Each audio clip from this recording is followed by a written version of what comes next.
Hello friends, welcome back to my channel easy science classes में। आज मैं लेके आया हूँ आपका हिंदी का पेपर जो आज ही हुआ है 9/12/2022 को। हाल ईयरली पेपर है 2022-23 राजस्थान RBSE बोर्ड है और ये बाड़मेर का पेपर है। तो चलिए स्टार्ट करते हैं। अगला क्वेश्चन है, पहले हम बात कर लेते हैं ये इसमें ये कक्षा 9वीं का है और विषय हिंदी का है। पौना 70 का है। टाइम मिला था 3 घंटे और 15 मिनट। और यहाँ पर अपने अनुक्रमांक मतलब रोल नंबर आए जाएंगे। ये हाल ईयरली 2022-23। तो अब स्टार्ट करते हैं। पहले हम पढ़ लेते हैं कि उस निर्देश दिए हुए हैं सभी प्रश्न हल करने अनिवार्य हैं। यदि आपने नहीं किए हैं तो ट्यूशन के मार्क कटेंगे। और दूसरा निर्देश जो है, प्रत्येक प्रश्न का अंक बार उसके सामने अंकित है। जैसे कि ये एक है, पहला क्वेश्चन है, उपसर्ग की परिभाषा लिखिए और ये 1 नंबर का है। तो उपसर्ग हम सब जानते हैं कि वे शब्दांश जो किसी शब्द के आगे जुड़कर उसके मूल अर्थ में परिवर्तन कर देते हैं उसे उपसर्ग कहते हैं। दूसरा क्वेश्चन है, सु व उपसर्ग लगाकर नए 2 शब्द बनाइए। तो पहला है सु, तो इसका हम सुमन बना देंगे। सु प्लस मन बराबर सुमन। सुगंध बना देंगे, आदि बना सकते हैं। और उप का उपकार बना देंगे, उपसर्ग बना देंगे।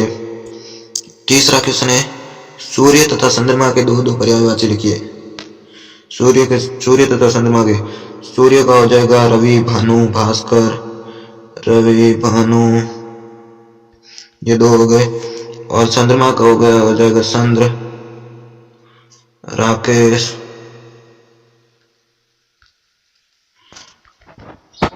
हो जाएंगे ये। और अगला क्वेश्चन है, अमृत व आयात शब्दों की विलोम शब्द लिखिए। तो अमृत का हो जाएगा विष, अमृत का विलोम हो जाएगा विष। और आयात का निर्यात, ये विलोम शब्द हो गए। और अगला क्वेश्चन है, रचना के आधार पर वाक्य के भेद बताइए।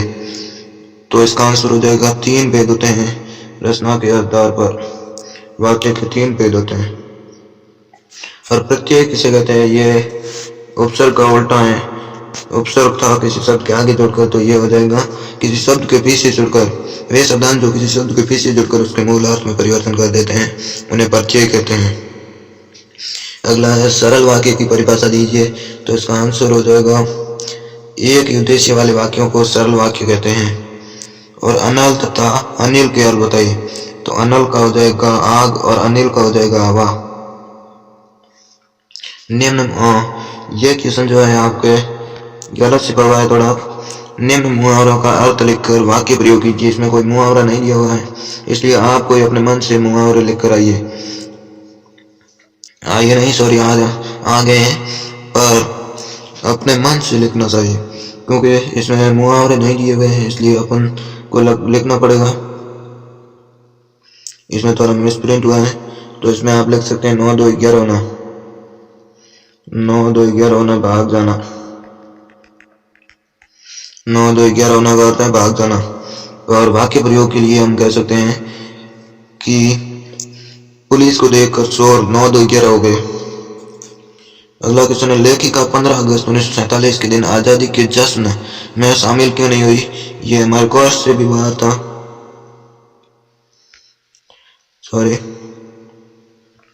ये क्वेश्चन जो है ये कोर्स से बाहर था, पर आ गया है। तो हमें लिखना चाहिए कि लेखिका पहुंच नहीं सकी, युद्ध में पहुंच नहीं सकी, परंतु उसके मन में था कि मैं युद्ध लड़ रही हूँ, इसलिए वह सोचती कि मैं युद्ध लड़ रही हूँ, इसलिए वह शामिल तो नहीं हुई, पर मन में उसके यह था कि मैं युद्ध लड़ रही हूँ। रीढ़ की हड्डी एकांकी के रचनाकार का नाम लिखिए। तो इसमें जगदीश चंद्र माथुर ऐसा कुछ है। और 12वां क्वेश्चन है, लेखिका की प्रसादी ने लीक से हटकर भगवान से क्या मन्नत मांगी। यह प्रश्न भी हमारे कॉल से बाहर है, इसलिए इसमें आप कुछ भी लिख सकते हैं। और कांजियोस में कैद पशुओं की हाजिरी क्यों ली जाती थी? तो इसका आंसर है कि कोई पशु भाग न जाए, इसलिए उनकी हाजिरी ली जाती थी। यदि कोई भाग जाए तो पता चले कि ये भाग गया है, इसलिए हाजिरी ली जाती थी। मनुष्य ईश्वर सौदा लड़कोर के मार्ग में अपने साथियों से किस प्रकार फिसल गया था लेखक? तो लेखक का घोड़ा मंद गति से चल रहा था और आगे जाकर दो रास्ते पूछ रहे थे, जिससे वह लेखक दाहिने वाले रास्ते को चुन लिया। और आगे जाकर पता चला, एक घर में पूछने से विदित हुआ कि लड़कोर का रास्ता दाहिने वाला है। फिर बाद में वो दाहिने वाले पर गया तो उसे मिला और वह पिछड़ गया। इस प्रकार अगला क्वेश्चन, मनुष्य ईश्वर को कहाँ कहाँ ढूंढता है? तो काबे कैलाश में, मंदिरों में, मस्जिदों में, योग वैराग में और क्रियाक्रम में ढूंढता है। अगला क्वेश्चन है, बाढ़ की खबर सुनकर लोग किस तरह तैयारी करने लगे? लोग तैयारी करने लगे कि अपना सामान लाद कर वे रूमों पर चढ़ने लगे और खाने पीने के लिए सामान लेकर रूमों पर चढ़ने लगे। गोपाल प्रसाद लड़कियों की पढ़ाई के पक्ष में क्यों नहीं थे? क्योंकि वे चाहते थे कि यदि लड़कियां पढ़ेगी और नौकरी ले लेगी तो लड़कों को घर का काम करना पड़ेगा, इसलिए लड़की कम पढ़ी होनी चाहिए, क्योंकि घर का काम लड़की ही करती है। अगला क्वेश्चन है, अगले क्वेश्चन में एक अपठित पद्यांश दिया हुआ है, जिससे हमें क्वेश्चन ढूंढने हैं। भूलोक का गौरव, प्रकृति का पुण्य लीला स्तन कहाँ? पहला मानसरोवर, गिरी, हिमालय और गंगा जल जहाँ। संपूर्ण देशों से अधिक किस देश का उत्कर्ष है? उसका की जो ऋषि भूमि है वह कौन? भारतवर्ष है। हाँ, वृहद भारतवर्ष की संसार का सिरमौर है। ऐसा पुराना देश कोई विश्व में क्या है और क्या और है? भगवान की भवभूतियों का ये प्रथम भंडार है। उपयुक्त पद्यांश का शीर्षक लिखिए। तो इसका शीर्षक हो जाएगा भारतवर्ष, यह इसका शीर्षक हो जाएगा। और इसमें भारत का भंडार किसका, भारत को किसका भंडार कहा गया है? तो भगवान की भवभूतियों का। और भारत को ऋषि भूमि क्यों कहा जाता है? क्योंकि यहाँ पर ज्यादातर ऋषि निवास करते हैं, इसी कारण भारत को ऋषि भूमि कहा गया। अगला अपठित गद्यांश है, इसको आपको पढ़ के उत्तर देने हैं। तो पहला है, उक्त गद्यांश का उचित शीर्षक लिखिए। तो इसका समय का महत्व है, इसका शीर्षक है कौन सी आदत जीवन को नष्ट कर देती है? तो समय व्यर्थ में गंवाना, ये आदत जीवन को नष्ट कर देती है। जीवन की सफलता का सार्थकता क्या है? तो समय का सदुपयोग करना है जीवन की सफलता है। बालिका मैना चरित्र की कौन कौन सी विशेषताएं आप अपनाना चाहेंगे? तो हम देश के लिए बलिदान, साहसी और स्वग्रही अपनाना चाहेंगे, क्योंकि हमें अपने देश से प्रेम करना है। किस घटना ने सालिम अली के जीवन की दिशा बदल दी और उन्हें पक्षी प्रेमी बना दिया? तो उसकी एक एयर गन से गोरैया घायल होने के कारण वह पक्षी प्रेमी बन गए। ब्रजभूमि के प्रति कवि किन किन रूपों में अभिव्यक्त हुए हैं? तो वह ब्रजभूमि से इतना प्यार करते हैं कि वह सारा सुख और सारे सोने के महल न्योछावर करने को तैयार है, यदि ब्रजभूमि के वन और बाग उससे मिल जाए और वह घूम ले तो। गांव को मरकर डिब्बे सा खुला क्यों कहा है? क्योंकि गांव में हर चीजें होती हैं और वह खुला वातावरण होता है, शुद्ध वातावरण होता है, इसलिए गांव को मरकर डिब्बे सा खुला कहा है।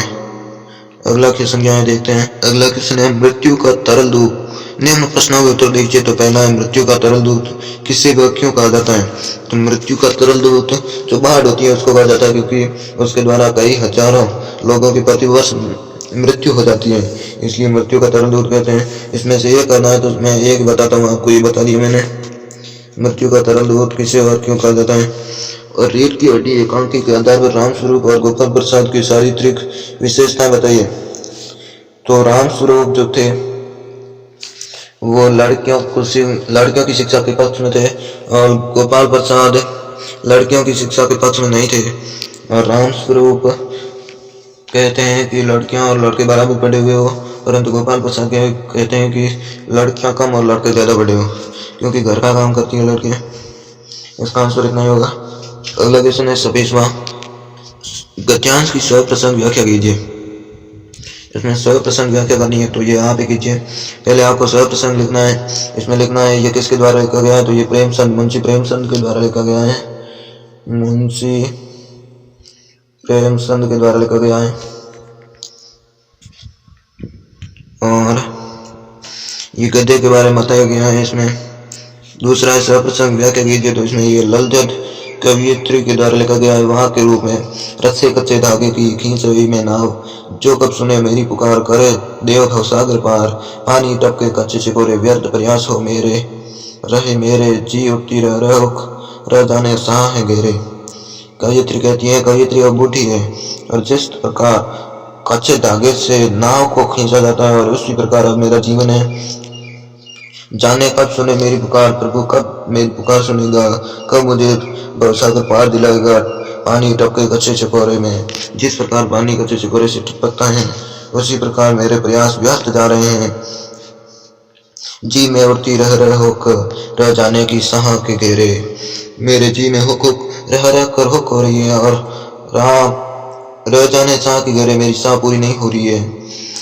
अगला क्वेश्चन है 28वां। अपने मोहल्ले में व्याप्त गंदगी की सफाई के लिए नगर पालिका के अधिकारी को एक शिकायत पत्र लिखिए।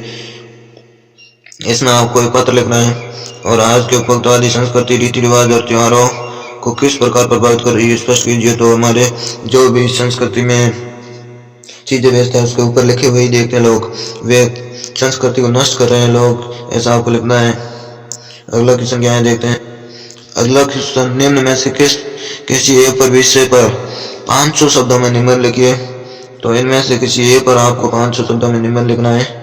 ये जो दिए हुए हैं, यह आपको राजस्थान के प्रमुख पर्व पर, विद्यार्थी जीवन में अनुशासन पर, भारत सूचना प्रौद्योगिकी पर, स्वच्छ भारत अभियान पर। सबसे सरल आपको मिलेगा राजस्थान के प्रमुख पर्व या त्योहार। तो इसी के साथ आज के इस लेक्चर को खत्म करते हैं। जय हिंद, धन्यवाद, जय